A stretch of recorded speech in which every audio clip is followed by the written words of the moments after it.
Quasiment 8h39 sur Europe 1, l'heure de retrouver l'édito du Figaro avec Alexandre Devecchio. Bonjour Alexandre. Bonjour Alexis, bonjour à tous. Rédacteur en chef au Figaro Magazine. La colère monte, Alexandre, dans le monde paysan après l'abattage de cheptels touchés par la dermatose nodulaire. Oui, tout est parti d'une ferme familiale dans l'Ariège où 200 vaches ont dû être abattues ce vendredi suite à la découverte d'un cas de dermatose dans le troupeau. Cette décision a été prise pour éviter que la maladie ne se propage, un choix radical que les vétérinaires estiment indispensable pour enrayer une épidémie fulgurante qui, selon certains experts, si elle se répandait, pourrait menacer les 15 millions de vaches françaises. Mais l'abattage est synonyme pour les agriculteurs concernés d'anéantissement du travail de toute une vie. Car il faut des décennies pour bâtir un cheptel solide, susceptible de traverser les générations. Aucun système d'indemnisation ne peut compenser une telle perte, sans compter l'impact psychologique, car les paysans sont souvent proches de leurs bêtes, auxquelles ils consacrent toute une part de leur existence.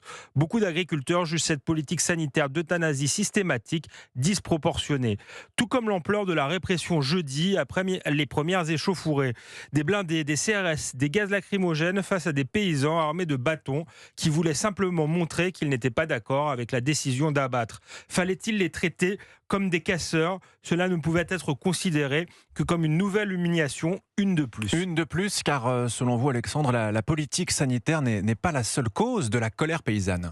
La dermatose nodulaire est l'étincelle qui pourrait faire exploser le baril de poudre. Mais les raisons de la colère sont multiples et viennent de loin. Effondrement des revenus, prêts refusés par les banques pour des investissements indispensables, multiplication des règles et des normes liées à des politiques environnementales déconnectées des réalités du terrain.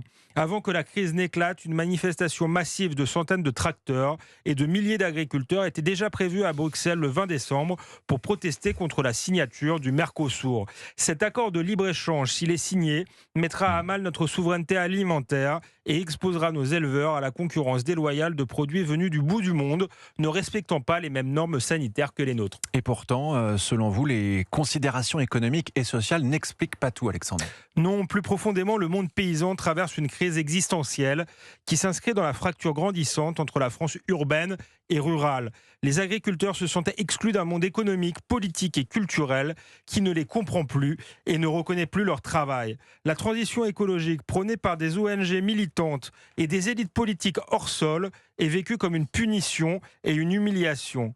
Au déclassement économique et social s'ajoute ainsi un déclassement culturel et moral, peut-être encore plus insupportable à vivre que les difficultés matérielles. C'est une statistique que tout le monde connaît désormais, mais qui n'en demeure pas moins terrifiante. En France, un suicide d'agriculteur a lieu tous les 2 jours. Un paysan a 7 fois plus de risques de se suicider que n'importe quel autre Français. Les colères et les violences actuelles doivent s'entendre comme un cri de survie. Merci beaucoup Alexandre Devecchio, c'était votre édito, l'édito du Figaro à retrouver bien sûr sur europe1.fr.